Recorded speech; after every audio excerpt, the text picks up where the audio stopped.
গন্ধম ফল কি? অর্থাৎ গন্ধম ফল কি? সেই ফল খেলে অমরত্ব কি লাভ করা যায়? সেই ফল খাইলে কি অমর হওয়া যায়?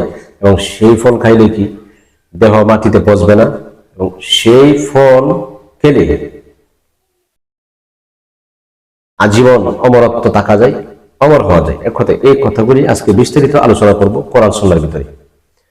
তাই আসুন, আসলে এই ভিডিওটি শুরু থেকে শেষ পর্যন্ত দেখবেন এবং চ্যানেলটি সাবস্ক্রাইব করে পাশে থাকবেন, যাতে প্রতিদিনের এই আধ্যাত্মিকতার আলোচনা এই ইউটিউবে আমি করে থাকি। আপনি সাবস্ক্রাইব করলে প্রতিদিনের আলোচনা আপনার কাছে চলে যাবে, আপনি আগে পেয়ে যাবেন। আর স্ক্রিনে দেওয়া নাম্বারে আপনারা প্রয়োজনে যোগাযোগ করবেন।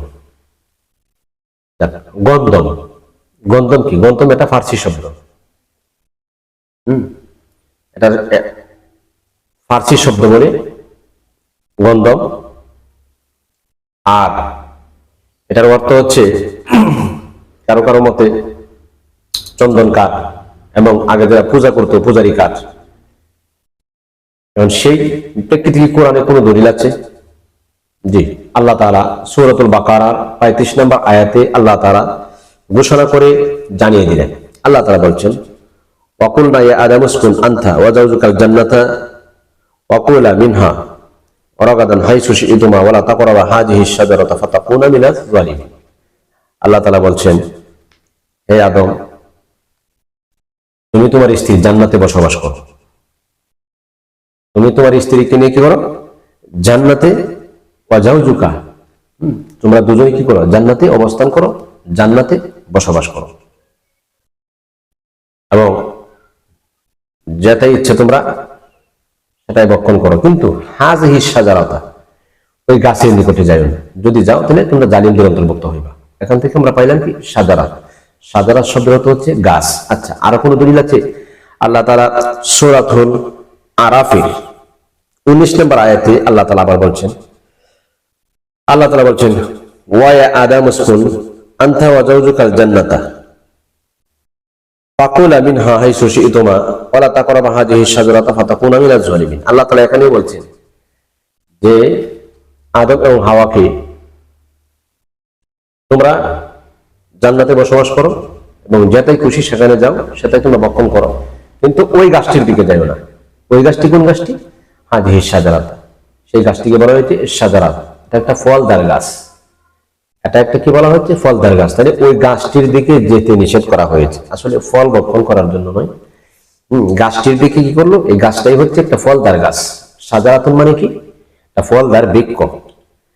কোনো কোনো কারো মতে এই বৃক্ষটাকে মা হাওয়া আলাইহিস সালামকে বোঝানো হয়েছে, কারণ এটা বংশ বিস্তার করে। এই ফলটা খাইলে পরে একটা বংশ বিস্তার লাভ করবে, বংশ বিস্তার হবে।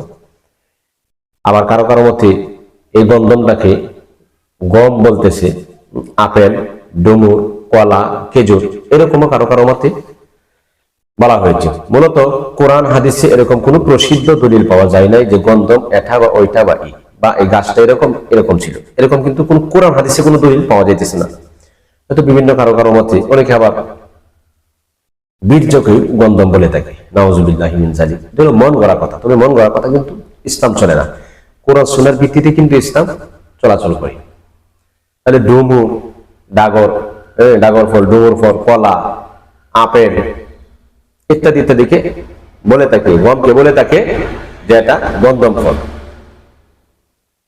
এখন মূল বিষয় হচ্ছে সেই ফল ভক্ষণ করা কি জায়েজ আছে? সেই ফল পাবেন কোথায়? সেই ফল তো এখন নাই, পৃথিবীতে সেই ফল নাই। আর জান্নাতে যে গাছটা ছিল সেই গাছটা তো এখন নাই, গাছটাও কিন্তু সে তখন নাই। কিন্তু আল্লাহ তাআলা যে বলছে আদম আলাইহিস সালামকে প্রতিনিধি বানাবে, আল্লাহ তাআলা তো বলছে, ইন্নী জাইলুন ফিল আরদি খলিফা ক্বালু আতাজআলু ফিহা মা ইউফসিদু ফিহা ওয়া ইয়াসফিকু দিমা ওয়া নাহনু নুসাব্বিহু বিহামদিকা ওয়া নুকদ্দিসু লাকা ক্বালা ইন্নী আ'লামু মা লা তা'লামুন। আল্লাহ তো ফেরেশতাদেরকে বলছে, আমি নিশ্চয়ই পৃথিবীতে প্রতিনিধি পাঠাবো। নিশ্চয়ই তাগিদে বলছেন যে আল্লাহ যে মানুষ পৃথিবীতে পাঠাবে, এটাই হচ্ছে আল্লাহর বড় সিদ্ধান্ত। আল্লাহ খলিফা পাঠাইবো, আদম আলাইহিস সালামকে পাঠাইবো। এদিকে বলছে তুমি জান্নাতে থাকো, এই গাছের দিকে যাইও না, আবার এদিক দিয়ে আবার বিতাড়িত শয়তানকে প্রতারণা দিচ্ছে যে কোনো মুহূর্তে। অর্থাৎ আল্লাহ পাকেরই কুদরতের খেলা আর কি। তাহলে জান্নাত থেকে বাহির হইতো না, জান্নাতে তারা দুইজনেই থাকতো। কিন্তু না, আল্লাহ যে পৃথিবীতে মানুষ সৃষ্টি করবে, আল্লাহর যে মনস্থ সিদ্ধান্ত, এটাই হচ্ছে সুন্দর।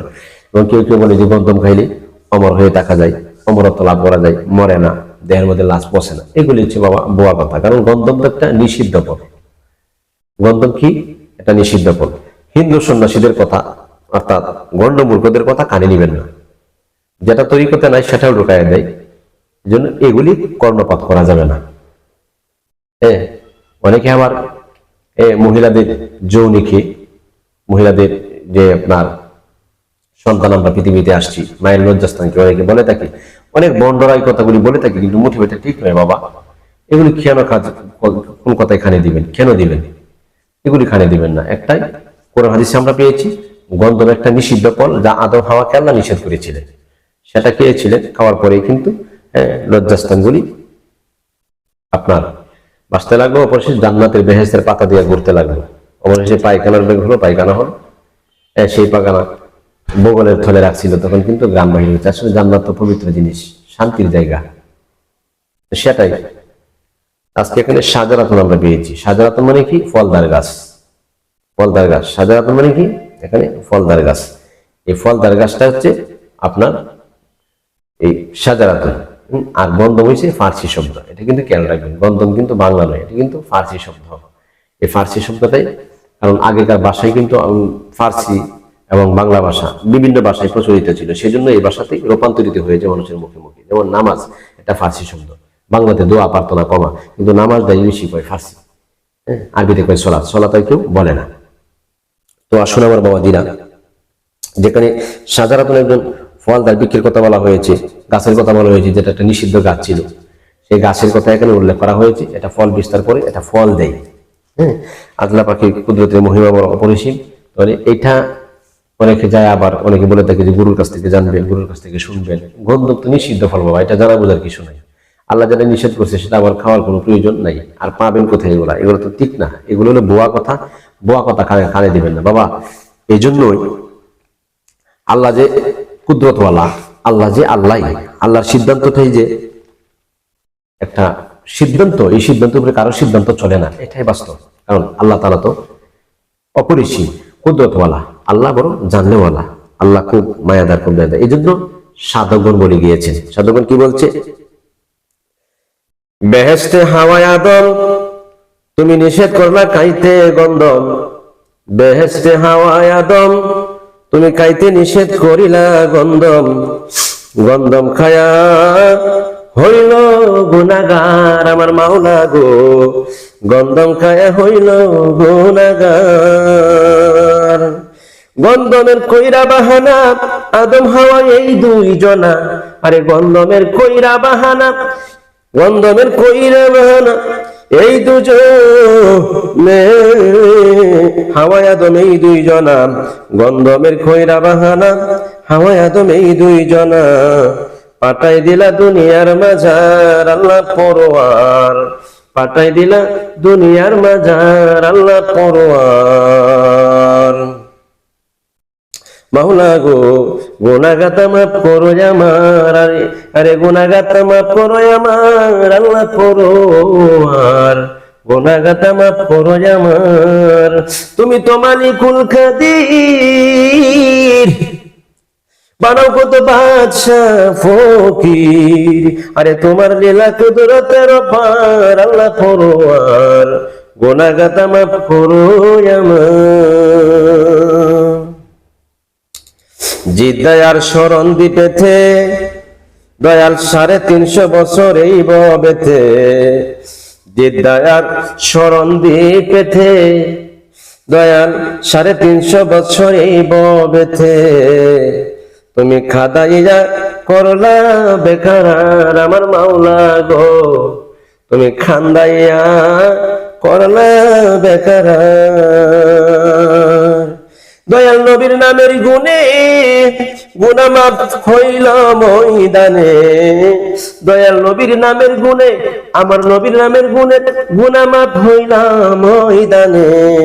আরে খুশি জমাই সংসার আল্লাহ পরোয়ার। গুনাহগাতা মাফ করো আমার মাওলা পরোয়ার। গুনাহগাতা মাফ করো আমার। তুমি তো মালিকুল কাদির, বানাও কত বাদশাহ ফকির। তোমার লীলা কুদরতের অপার আল্লাহ পরোয়ার। গুনাহগাতা মাফ করো আমার, আমার মাওলা রে, গুনাহগাতা মাফ করো আমার। সুপ্রিয় দর্শক, সেই গন্ধম খায়া, সেই গন্ধম পান কইরা 350 বছর আদম আর হাওয়া কাঁদছে। আরে আল্লাহ তাআলার কাছে কত কান্নাকাটি করলো, কি ভুল করলো। এরপরে আল্লাহ তাআলা ক্ষমা করে দিয়েছেন, মাফ করে দিয়েছেন। কেন? আমার নবীর নামে খাতিরে। এই জন্য বাবা এমন একজন গুরুর কাছে যান, এই গুরু নবী চিনে, যেই মুর্শিদ নবী চিনে, যার কাছে 4 তরিকার এলেম আছে, শরীয়ত, তরিকত, হাকিকত, মারেফত। গলায় গামছা, গায়ে সাদা পোশাক, পরনে সাদা লুঙ্গি, মুখে নাই দাড়ি, শুধু এইভাবে চলাচল করছে, নামাজের খবর নাই, শরীয়তের খবর নাই। বাবা এইটা দিয়ে তরিকত চলে না গো মা, এটা দিয়ে তরিকত হয় না বাবারা। তরিকা 4টা, শরীয়ত, তরিকত, হাকিকত, মারেফত, 4টা মিলেই হয় আধ্যাত্মিকতার ইবাদত। শরীয়ত, তরিকত, হাকিকত, মারেফত 4টা মিলেই হয় আশিক মাশুকের ইবাদত।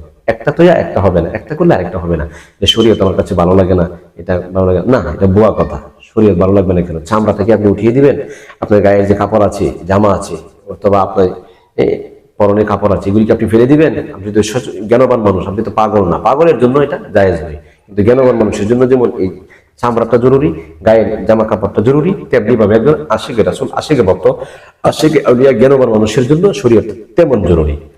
শরীয়তের ভিতর তাই খাই আপনার এগুলি আমল করতে হবে। একজন কামেল গুরুর দর্শনে যান, হাজার হাজার বক্ত মুরিদান দেখে আপনি লাফায়া পাগল হবেন না, আপনাকে সময় দেওয়ার সুযোগ পাবেন না, আপনি কথা বলার সুযোগ পাবেন না, আপনি একটা আত্মার কথা বলে শান্তি পাবেন না।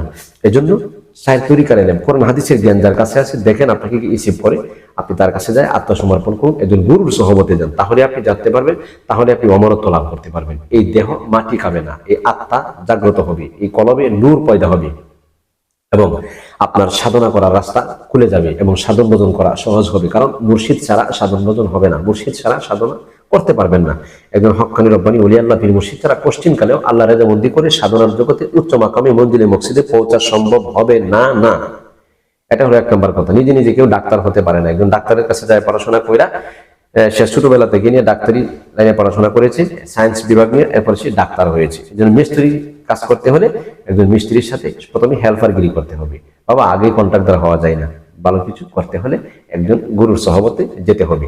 আমাকে অনেকে মোবাইল করে ফোন করে যে 12 বছর 10 বছর অনেক বছর হয়ে গেল মুর্শিদের মুরাকাবাই পাইলাম না। আসলে অনেক ভক্তদেরকে প্রশ্ন করছি যে মুর্শিদের মুরাকাবা কি, মুর্শিদের মুরাকাবার নিয়তটা কি, অনেকেই কিন্তু জানে না, বলতে পারে না। বাবা কেন? ব্যস্ততার সময় ভক্ত মুরিদান বেশি সময় দিতে পারে না, অর্থাৎ সময় নাই, সময় নাই, সময় হয়ে যাইতেছে। এটা ভুল, এই পথে থাকবেন না, বেরিয়ে আসুন। আল্লাহ রাসূলকে পেতে হবে, সময় গেলে সাধন হবে না, সময় চলে যাচ্ছে।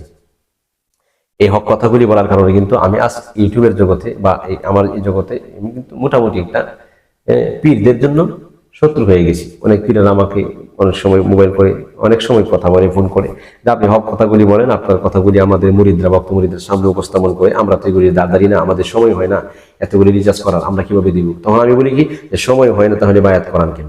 খাবার দিতে পারবেন না, মেহমান দাওয়াত করেন কেন আপনি?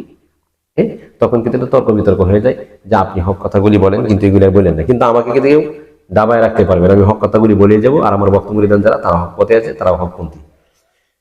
অনেক পীরেরাই কিন্তু বাবা অনেক কিছু জানে না। বাপ পীর ছিল, দাদা পীর ছিল, এই সিলসিলা চলতেছে না, হুট করে মনে করেন যে জায়গার মধ্যে পীর হয়েছে। পীরের বাজারে কিন্তু বাবা, পীরের বাজার কিন্তু দবদবা। পীরের বাজার বর্তমানে পীরের বাজার কিন্তু খুব গরম, খুব গরম পীরের বাজার। কিন্তু পীর পাওয়া খুব কঠিন, যারা জানে বুঝে এরকম মুর্শিদ পাওয়া খুব কঠিন। মুর্শিদ আত্মার বন্ধু, মুর্শিদ আপনার পরকালের সাথী। এরকম সাথী দুনিয়াতে আপনি গ্রহণ করুন। বিভিন্ন জেলা থেকে, সারা বাংলাদেশ থেকে ভক্ত মুরিদান হচ্ছে, আসে, আপনিও আসবেন ইনশাল্লাহ, আশা করি। তবে আমার একটা কথা, যাদের মুর্শিদ নাই, মুর্শিদ হারা, আমার মুর্শিদ কেবল বলতেন বাবা, পীর যারা হারাইছে, মুর্শিদ দয়াল গুরু যারা হারাইছে, তারা যখন আপনার কাছে আসবে তখন টান্দে কুলে নিবেন, অর্থাৎ আত্মার গুণে। এই জন্য মুর্শিদ হারা যারা, আপনার স্ক্রিনে দেওয়া নাম্বারে, এবং মুর্শিদ ধরেন নাই যারা, বা বায়াত হতে ইচ্ছুক, মনে করেন যে হুজুর আমার হাতে বায়াত হতে ইচ্ছুক, আমি কথা বলবো, দেখবো, এরপরে ইনশাল্লাহ বায়াত দেওয়া যায় কিনা এ ব্যাপারে আমি চিন্তা ফিকির করবো। স্ক্রিনে দেওয়া নাম্বারে প্রয়োজনে যোগাযোগ করবেন। ভিডিওটি শুরু থেকে শেষ পর্যন্ত দেখার চেষ্টা করবেন, এবং ভিডিওটি লাইক, কমেন্ট, শেয়ার করে ছড়িয়ে দিবেন। আর এখানে যে কথাবার্তা বলছি, গন্ধম ফল কি, গন্ধম ফুল কি, এই ফলটা কি, গন্ধমের পুরাপুরি বিষয় আমি কোরআন সুন্নাহ ভিত্তিক এখানে সহজ ভাষায় তুলে ধরেছি। আশা করি বুঝতে পেরেছেন। আগামী এই সেপ্টেম্বরের 4 তারিখ, আজকে মঙ্গলবার, বুধবার, বৃহস্পতিবার মাগরিব থেকে নিয়ে ঈদ এ মিলাদুন নবী সাল্লাল্লাহু আলাইহি ওয়াসাল্লাম শাহে মদিনা দরবারে উদযাপিত হচ্ছে। মাহফিল হবে সারা রাত্রি ব্যাপী। বিভিন্ন বক্তমুরিদান আসবে, আপনাদেরকে দাওয়াত করছি, আপনারাও আসবেন ইনশাআল্লাহ। এরপরে আগামী ডিসেম্বরের 6 তারিখ রোজ সোমবার হতে পারে 2025, এই শাহ মদিনা দরবারের উরস, বড় উরস বাৎসরিক উরস ডিসেম্বরের 6 তারিখ 2025 সাল। আপনি আসবেন এই আশাবাদী রেখে সকলের সুস্বাস্থ্য কামনা করে এখানে আজকের আলোচনা সমাপ্তি করছি। অন্য কোনো আলোচনায় আবারও দেখা হবে। দোয়া চাই, সকলের জন্য দোয়া করি। আসসালামু আলাইকুম ওয়া রাহমাতুল্লাহি ওয়া বারাকাতুহু ওয়া মাগফিরাহ।